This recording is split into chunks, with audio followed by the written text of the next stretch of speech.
Bismillah, assalamualaikum warahmatullahi wabarakatuh.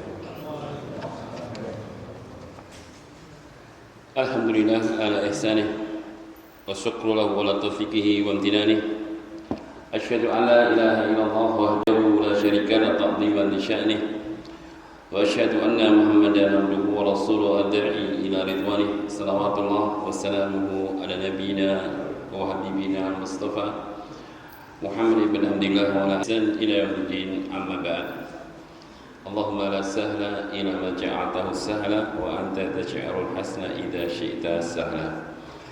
Hadirin sekalian wal hadirat, ibu-ibu dan bapak-bapak muslimin wal muslimah, saudara-saudariku seakidah dan seagama yang saya cintai karena Allah Ta'ala. Tentunya tiada kata pantas untuk kita berucap pada malam ini kecuali kesyukuran kita kepada Allah Ta'ala, kesyukuran yang diiringi dengan kesadaran dan keyakinan atas rahmat dan nikmat yang Allah anugerahkan kepada kita semua, sehingga pada malam ini kita masih bisa berkumpul di rumah dari rumah Allah Ta'ala ini, bukan untuk perkara yang sia-sia, bukan untuk perkara yang candaria, tapi kumpul kita untuk meningkatkan iman dan takwa kita kepada Allah, mendekatkan diri kita kepadanya, membanyakkan bekal untuk menghadapi kematian kita, untuk berikhtiar dan berusaha agar Allah mudahkan jalan-jalan ke surganya.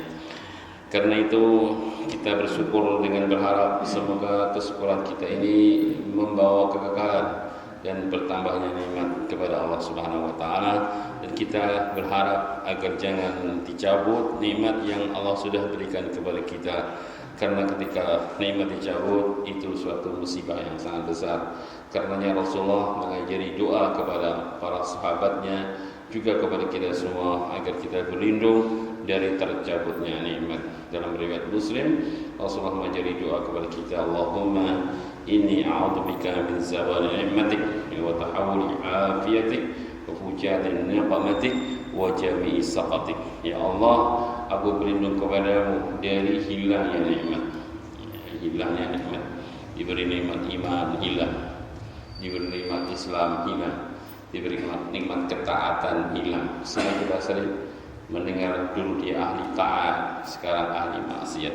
Dulu ahli masjid, sekarang tidak pernah lagi ke masjid. Dulu ahli ilmu, suka belajar ta'lim, sekarang sudah meninggalkan ta'lim. Ini banyak kita dapati keadaan orang seperti itu, menunjukkan bahwa nikmatnya sudah dicabut tapi tidak sadar, sudah mulai berat dalam melaksanakan ketaatan. Yang dulu dia rajin taat, rajin bangun malam, sekarang nggak pernah sama sekali bangun malam.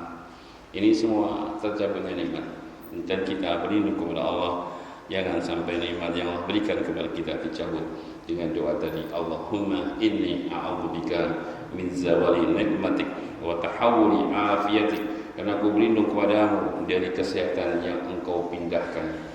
Artinya menjadi sakit-sakitan, kesehatannya dipindah, dicabut sama Allah. Karena kita tidak amanah, diberi nikmat sehat, tidak digunakan untuk ketaatan, ya, tidak digunakan untuk berbuat kebaikan, tapi justru sebaliknya, maka Allah mencabut nikmat dengan sehat dengan sakit. Ya, kita berlindung pula kepada Allah dari segala kemurkaan Allah, dan kita berlindung kepada Allah Subhanahu wa taala, ya, dari siksa atau petaka yang datangnya tiba-tiba atau musibah yang datangnya sekonyong-konyong sehingga diri kita tidak ada persiapan. Maka Nabi mengajarkan doa, wa min fujaati niqmatik, aku berlindung kepadamu dari fujaah, ya, suatu fujaah tiba-tiba yang niqmatik, musibahnya, petakanya, sehingga tidak ada persiapan jiwa maupun fisik untuk menghadapi musibah karena datangnya tanpa ada persiapan. Kita berlindung kepada Allah dari semuanya itu. Nah, kita kembali melanjutkan pembacaan kitab Bahjatul Qulub Al-Abrar. Kita sampai pada hadis Al-Hamis wal Ishrur, hadis ke-25.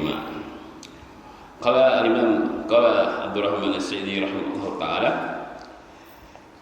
an Malik ibn Hauris, dari Malik ibn Hauris radhiyallahu anhu qala, di mana sahabat yang mulia itu berkata, qala Rasulullah sallallahu alaihi wasallam, telah bersabda Rasulullah sallallahu alaihi wasallam, sallu kama ra'aitumuni usalli, Sering kita dengar ini ya hadis. Salatlah kalian sebagaimana kalian melihat aku salat. Ya, jangan diplesetkan. Sallu kama ra'atu muni usolli. Ya. Kadang-kadang ada orang yang kurang ngajar, ini harus diplesetkan. Sallu kama ra'atu muni usolli gitu ya. Padahal artinya sallu kama ra'atu muni usolli. Orang muni usolli ya. Jadi diplesetkan. Salatlah kalian sebagaimana ra'aitumuni, kalian melihat diriku, usolli, aku salat. Ya, tentu kita tidak pernah melihat Nabi salat, Pak Ibu ya. Tapi riwayat-riwayatnya sudah rangkum. Bahkan para ulama sudah mengumpulkan ya, sehingga ada kitab sifat salat Nabi. Di situ dikumpulkan semua hadis-hadis berkaitan dengan salat dari mulai takbiratul ihram sampai selesai. Sehingga baca hadis itu seperti panjenengan melihat Nabi salat. Karena di kitab itu disebutkan semua bagaimana takbir ihramnya, tangannya ketika takbir, bagaimana duduknya, bagaimana sujudnya, bagaimana rukuknya, dan semuanya bacaannya apa saja sampai selesai. Sehingga kalau baca kitab itu Bapak Ibu seperti melihat Nabi salat. Ya, nanti suatu saat kita akan kaji. Kemudian kata Nabi, wa idza hadaratis shalah, dan tatkala sudah tiba waktu salat, hadir waktu salat, falyu'addin lakum ahadukum, maka hendaklah adzan salah seorang di antara kalian. Wal ya'ummukum ya akbarakum ya. Dan hendaklah mengimami kalian orang yang paling tua di antara kalian. Ini faedah bagus sekali, ini kaidah-kaidah yang sangat penting untuk kita ketahui ya dalam masalah seputar salat. Ini hadis kata beliau menghimpun 3 bentuk, 3 jumlah, 3 kalimat. Awalnya a'dhamuha, yang pertama yang paling besarnya. Yang pertama adalah apa? Ya, idza khadaratis shalah, apabila telah tiba waktu salat, falyu'adzin lakum ahadukum, maka hendaklah melakukan adzan, menunaikan adzan salah seorang di antara kalian. Nah, salah seorang di antara kalian ini menunjukkan bahwa adzan hukumnya fardu kifayah. Ya, artinya kalau sudah ada yang menunaikan, yang lainnya gugur. Misalkan masjid sana sudah menunaikan adzan, kita di sini enggak ada, tidak apa-apa ya. Ya, tidak dosa Pak ya. Ya, tidak dosa. Tapi kalau adzan juga tidak masalah, itu keutamaan sendiri, pahala tersendiri, karena pada adzan nanti kita akan jelaskan ada keutamaan tersendiri. Namun di hadis ini menunjukkan lafaz bahwa Nabi katakan apabila telah tiba waktu sholat, falyu'adzin, maka hendaklah adzan, pakai fa, menunjukkan segera, bukan pakai tsumma kemudian, tapi fa, segeralah adzan ketika sudah masuk waktu ya. Ya. Lakum ya ahadukum, hendaklah salah seorang di antara kalian menunaikan adzan. Ya, gugur kewajiban ya, namanya fardu kifayah. Sudah ada yang menunaikan, maka yang lain menjadi gugur. Maka adalah yang mengimami kalian orang yang tua di antara kalian. Jadi di situ ya. Pada hadis ini disyariatkan untuk adzan ya. Disyariatkan untuk adzan karena perintah Nabi apa? Apabila telah tiba waktu salat, falyu'adzin, maka segera adzan salah seorang di antara kalian. Jadi sudah kita bahas hukumnya fardu kifayah. Ya, fardu kifayah. Nah, kemudian beliau mengatakan baqaluhu ba'da dukhul waqt, gitu pelaksanaannya itu pelaksanaan adzan idza dukhul, tatkala sudah masuk waktu. Jadi kalau belum masuk waktu ya jangan adzan. Makanya seorang muadzin harus mengetahui mawaqit salat, waktu-waktu masuknya salat. Ya, jangan sampai seorang muadzin adzan belum waktunya. Apalagi di bulan Ramadan. Ya, sudah adzan, semua yang di rumah langsung buka. Nah, ini bahaya. Ya, nanti ada bagaimana fikihnya atau ketentuan muadzin yang disunahkan, nanti kita akan jelaskan insyaallah. Ya, kemudian dikecualikan pada salat fajar. Fa inna sallallahu alaihi wasallam qala inna bilalan ya'dinu bilail. Sebab di waktu fajar Bilal itu adzannya malam. Ya, terus ditambahin dengan lafaz tasbih as-shol apa itu tasbihnya apa? As-salatu khairu minan naum. Ya, nanti di subuhnya tidak usah pakai itu lagi. Tapi kalau di adzan malam kita nggak ada, di sini nggak ada malam, ada adzan malam nggak di sini, nggak ada kan? Nah, sebab ini belum menjalar. Kalau mau mengamalkan itu biasanya jadi masalah. Oh jam teluat dia adzan sholat malam karena belum biasa. Nah, kalau untuk mengamalkan ini butuh apa? Butuh penjelasan ini. Oh ini sunnah, jangan gitu Pak. Sebab namanya orang awam, jangan kita bikin fitnah. Jangan sampai kita mengamalkan sunnah jadi masalah. Sholat pakai sandal itu sunnah nggih, namun jangan mengamalkan di sini digebuki sama takmir. Ini sunnah, ya memang sunnah, tapi untuk mengamalkan ini butuh penjelasan ya. Panjang, tidak sesuatu yang sunnah jangan sampai membuat masalah. Ini kadang-kadang terlalu semangat mengamalkan sunnah, tapi justru membuat fitnah di antara manusia. Adzan malam itu sunnah ya, karena Nabi muadzinnya adzan Bilal di waktu malam, nanti Abdullah bin Maktum adzan di waktu subuh. Ya. Nah, maka ketika Bilal adzan, ya, itu terserah waktunya, nama adzan malam, nggak terkait dengan waktu apa, bisa jam 2, mungkin bisa setengah 3 ya. Bangunnya si muadzin ini.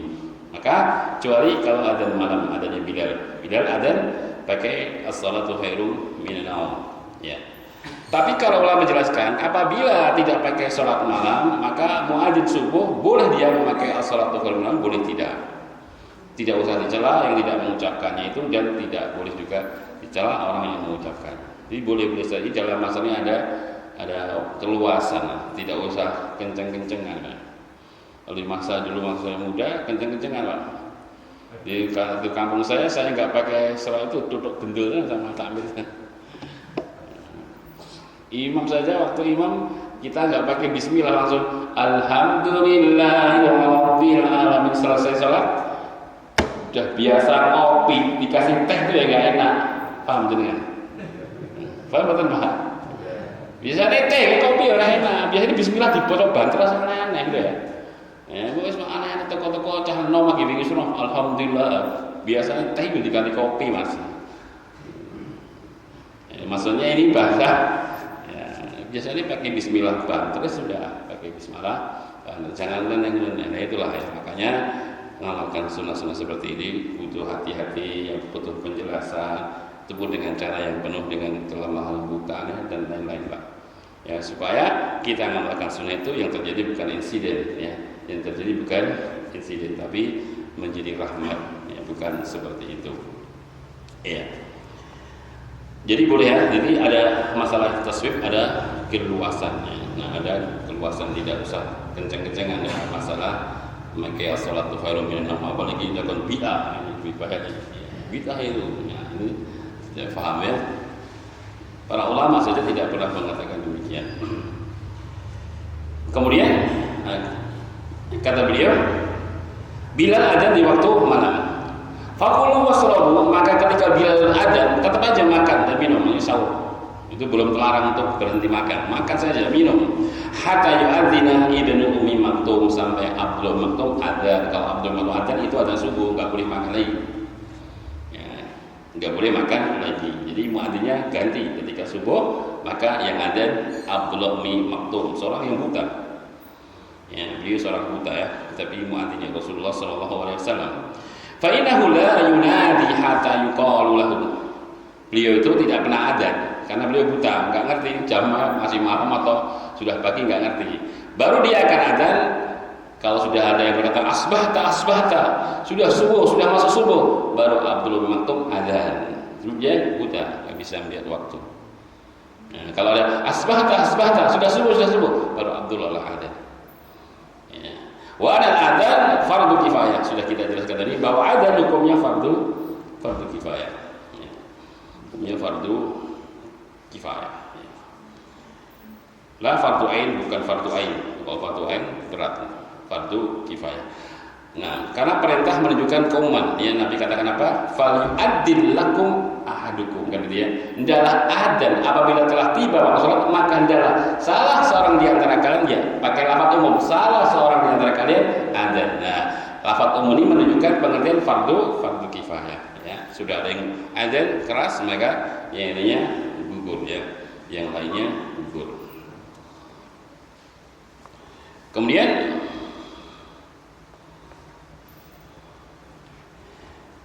Maka adalah fayan bagi an yakuna al muadzin, maka seyogyanya lah sepantasnya bagi seorang muadzin sayyitan aminan. Sayyitan aminan. Orangnya sayyid itu apa? Lantang suaranya. Kalau adzan suaranya gandang. Ini pakat-pakatan Pak ya. Nah, ini enggak sulit dipaksa-paksa. Kalau orang memang kalau powernya besar ya besar. Suruh pelan nggak bisa. Orang yang powernya pelan suruh keras juga sulit ya Pak ya. Jadi apa? Suaranya yang lantang. Makanya Bilal suaranya lantang ya. Karena apa? Berpengaruh supaya kalau suaranya lantang yang mendengar banyak. Kalau yang mendengar banyak, yang datang banyak. Sekarang jadi soal sudah ada mikrofon ini. Ya, sudah ada mikrofon ini sangat membantu kita. Ya, sangat manfaat di kita. Ya.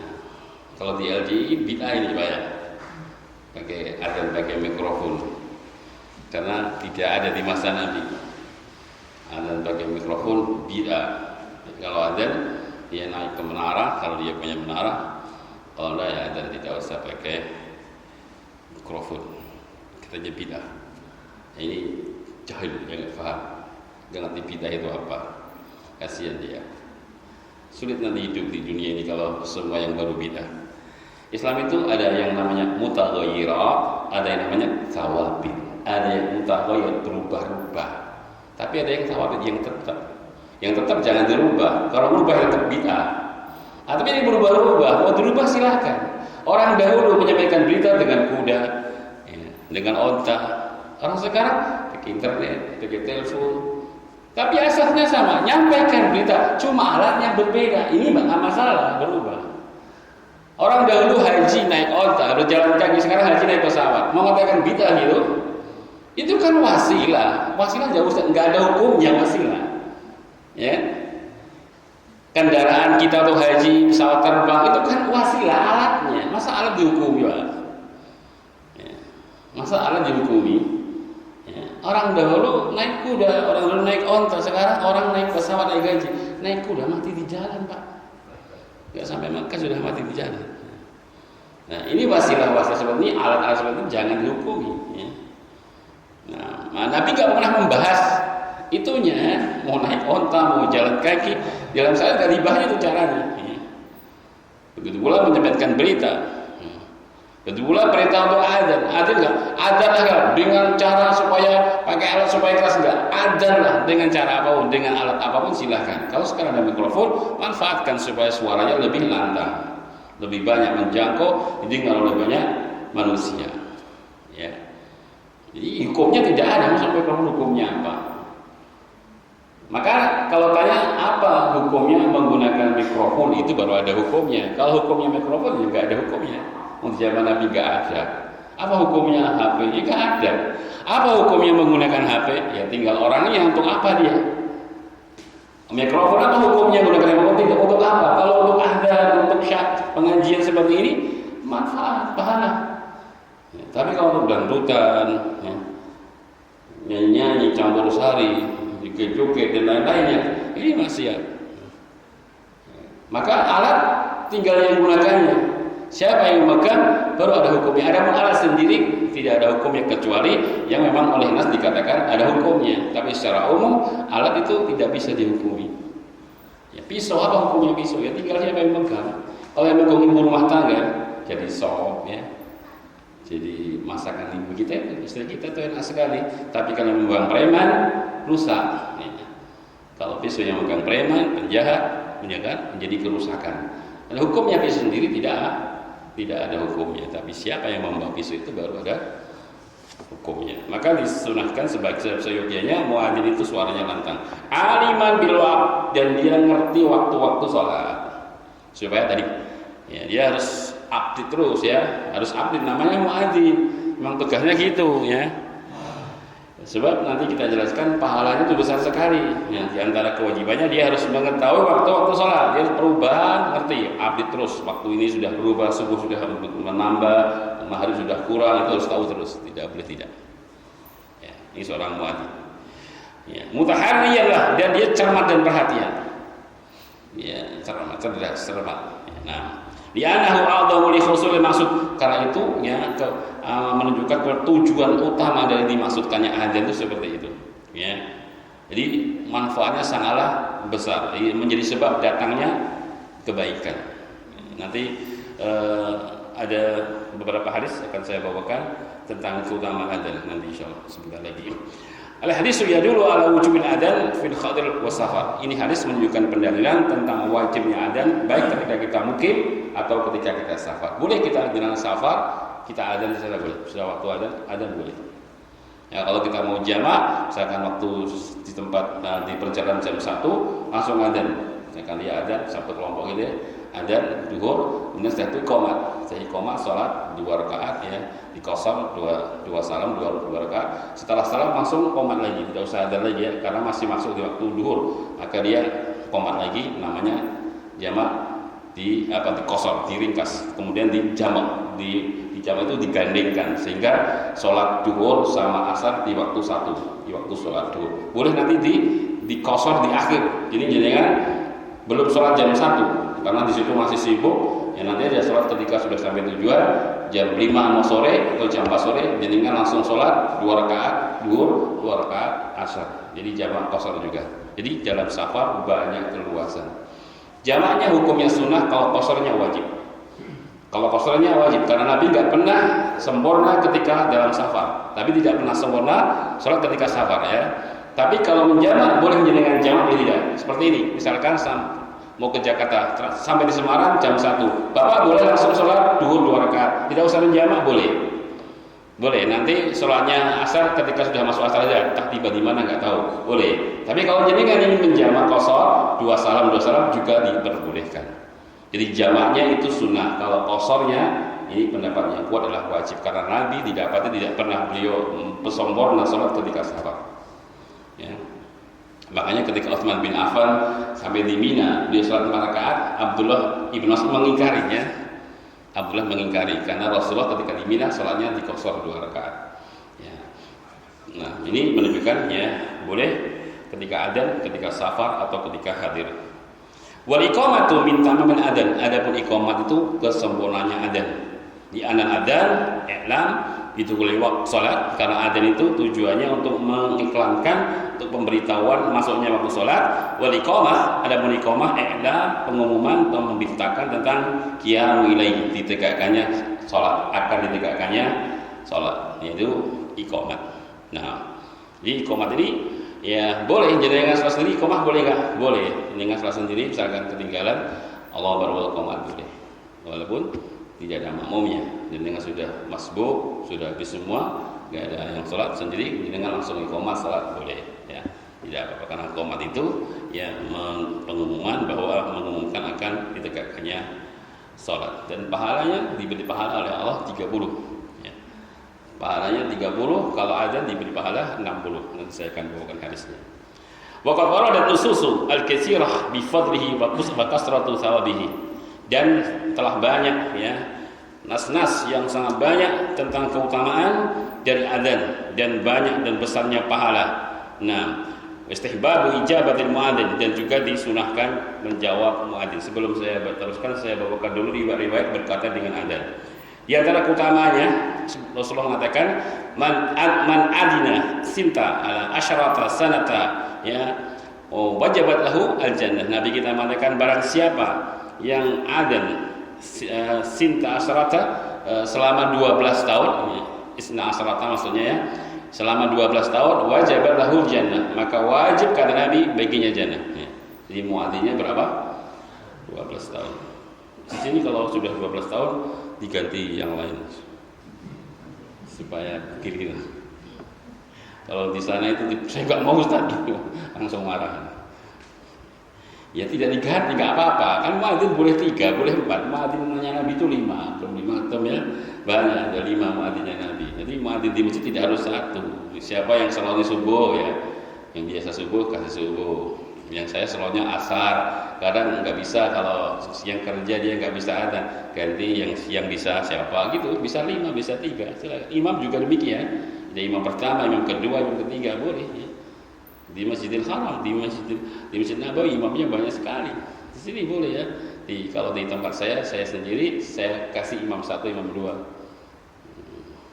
Imam satu saya, kalau saya nggak ada, maka nanti masuk imam kedua. Imam kedua nggak ada, baru imam ketiga. Itu di Jawa. Ya. Muadzin bisa dibagi. Bapak salahnya bisa saya subuh, subuh. Tanggung jawab. Ya. Saya asar saja. Ya. Tapi kalau bisa dia sendiri, ya silakan. Ya. Mungkin sudah pensiun, ya sudah nggak ada kerjaan lagi.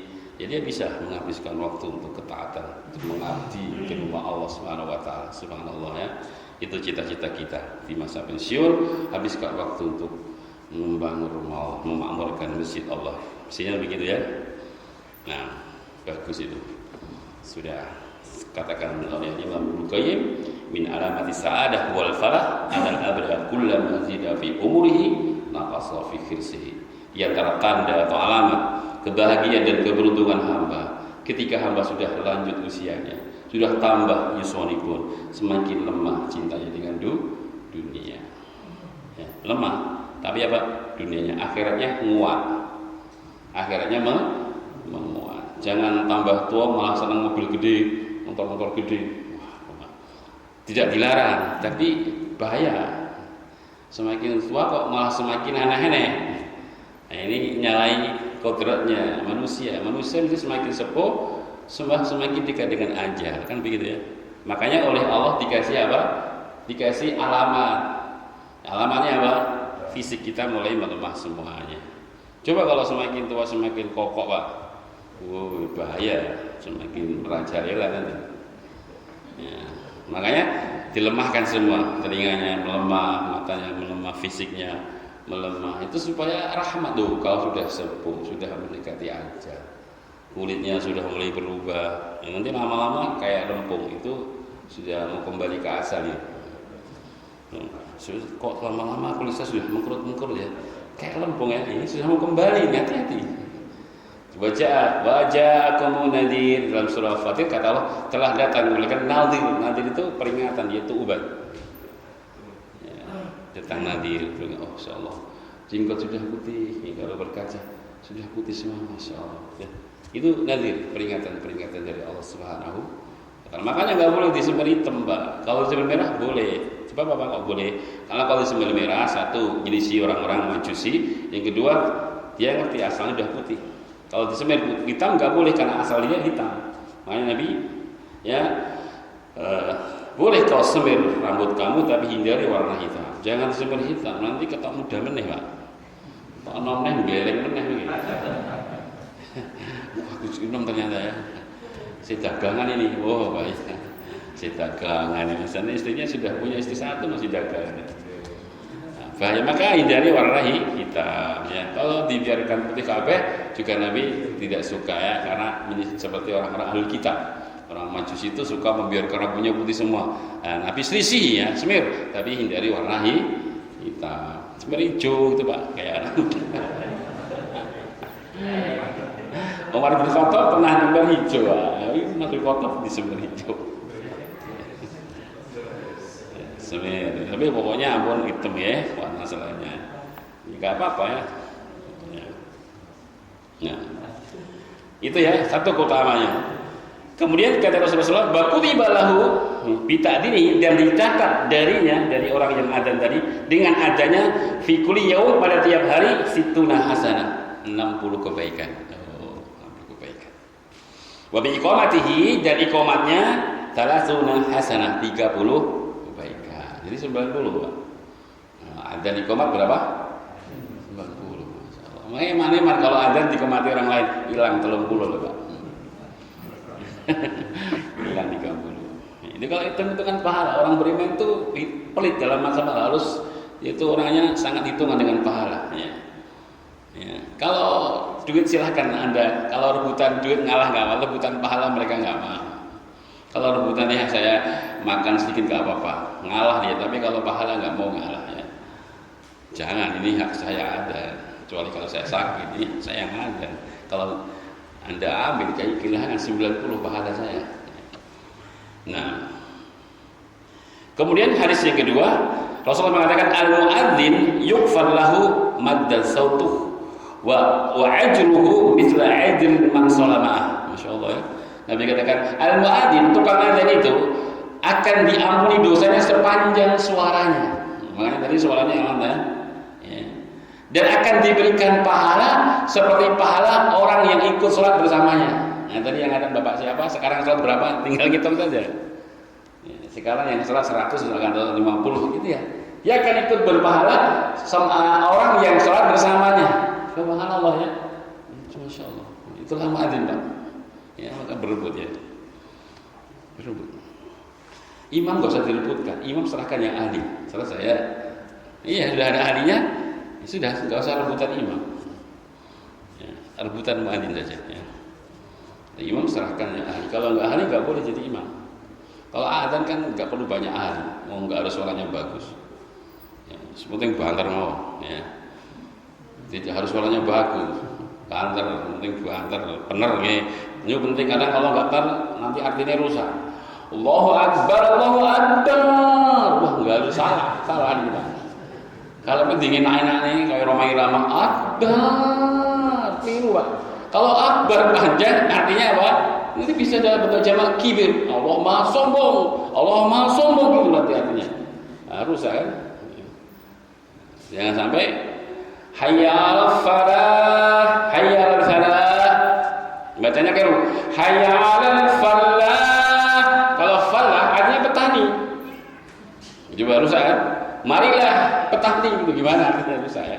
Falah artinya keberuntungan. Dia bacanya hayya 'alal falah, hayya 'alal falah. Biar kayak keren gitu ya, ditasdid. Falah gitu. Ada rusak aja artinya. Ya kadang-kadang memfasih-fasihkan malah keliru ya. Wa amma sa'ila falatanhar. Ada orang yang minta jangan engkau bentar. Tapi digaya-gaya. Wa amma sa'ila falatanhar. Keren-keren kan. Keliru ini, Pak. Kalau tanhar menyembelih. Kalau begitu orang yang minta-minta jangan kau sembelih. Rusak artinya kan? Ya, hanya baca hak sama hak. Tanhar dibaca tanhar ya biar keren gitu ya. Malah rusak arti ya. Maka sepenting benar ya. Walaupun benar. Ampun manjangkan ya nggak perlu panjang, pendekkan ya nggak perlu pendek. So panjang pendek berpengaruh pada arti. Imam misalkan Allahu Akbar. Ini sudah artinya rusak. Maksudnya kan Allahu Akbar, Allah Maha Besar. Dia Allahu Akbar. Apakah Allah Maha Besar? Imam ragu-ragu manglayu mawon. Coba, apakah Allah Maha Besar? Gara-gara manjangkan alif Allahu Akbar ini perlu diperhatikan. Yang penting banter suaranya betul gitu aja ya. Ya. Kalau imam butuh keahlian ngerti fikih sholat, gimana kalau dia kentut, gimana kalau nanti dia lupa sholatnya, gimana kalau sujud sahwi, sujudnya setelah salam atau sudah salam. Dia ngerti semua fikih-fikih ini. Jangan sebagaimana terjadi yang pernah saya katakan ya. Waktu saya masih muda, saya sholat di satu masjid, di masjid saya sendiri imamnya sudah sepuh banget Pak. Karena zaman dulu yang penting orang tua ya imam dulu. Ya, nyawa sudah sepuh, sholat asyar itu Pak. Ya. Baru rakaat ketiga tasyahud akhir. Sama teman-teman juga disemprit, subhanallah, bingung, sujud mereka, subhanallah, bingung orang tua. Sampai tetangga saya ini jengkel, kurang satu mbak. Wah, saya sudah nggak mampu menahan. Saya disemprit rambut dan muda ya sudah sepuh ya, anak kurang satu mbak, ya, bubar semua masalahnya. Nah ini karena apa imamnya tidak mengetahui hijab. Jadi maka kalau imam butuh keahlian. Ya, tapi kalau muadzin yang penting banter suaranya nggak harus bagus ya, kemudian benar insyaallah mawon juga. Ya. Kemudian apa? Adapun pada hayya 'alas shalah ya, disebutkan sini ya. Ya. Kemudian wastijabah ya. Wastijabu ya, ijabatul muadzin disunahkan menjawab orang yang adzan. An yaqula al-mujib mithla ma yaqulu al-muadzin. Adalah yang mendengar menjawab mengucapkan sebagaimana yang diucapkan oleh muadzin. Ila idza qala kecuali ketika muadzin mengucapkan hayya 'alas shalah hayya 'alal falah maka dia mengucapkan kalimat isti'anah. itu la haula wala quwata illa billah. Walaupun saya akan jelaskan ini sebenarnya ada 3 pendapat. Yang saya akan paparkan, nanti jenengan pilih yang mana.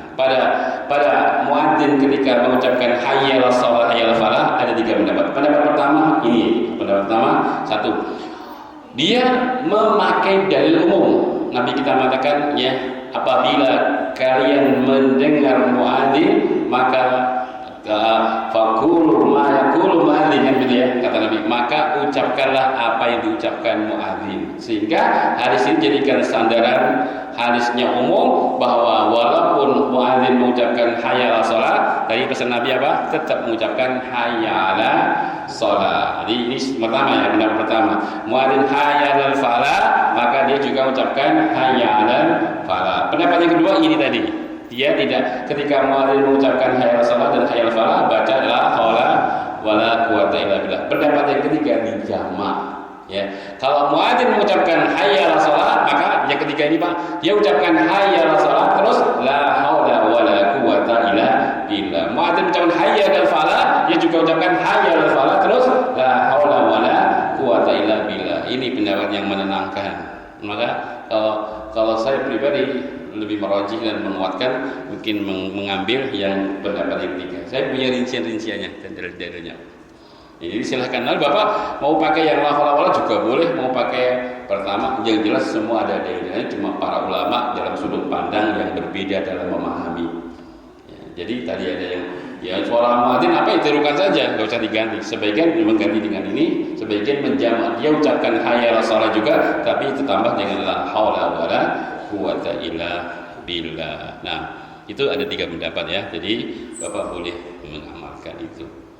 Nah, dan itu hal yang penting Pak ya, jangan meremehkan kalau mendengar adzan hendaklah dia mengucapkan sebagaimana yang disunahkan. Kenapa ada lafaz la haula wala quwata illa billah yang artinya tiada daya dan kekuatan kecuali dari Allah? Karena pada lafaz hayya 'alas shalah itu ajakan, marilah kita salat. Dan kita butuh pertolongan sama Allah.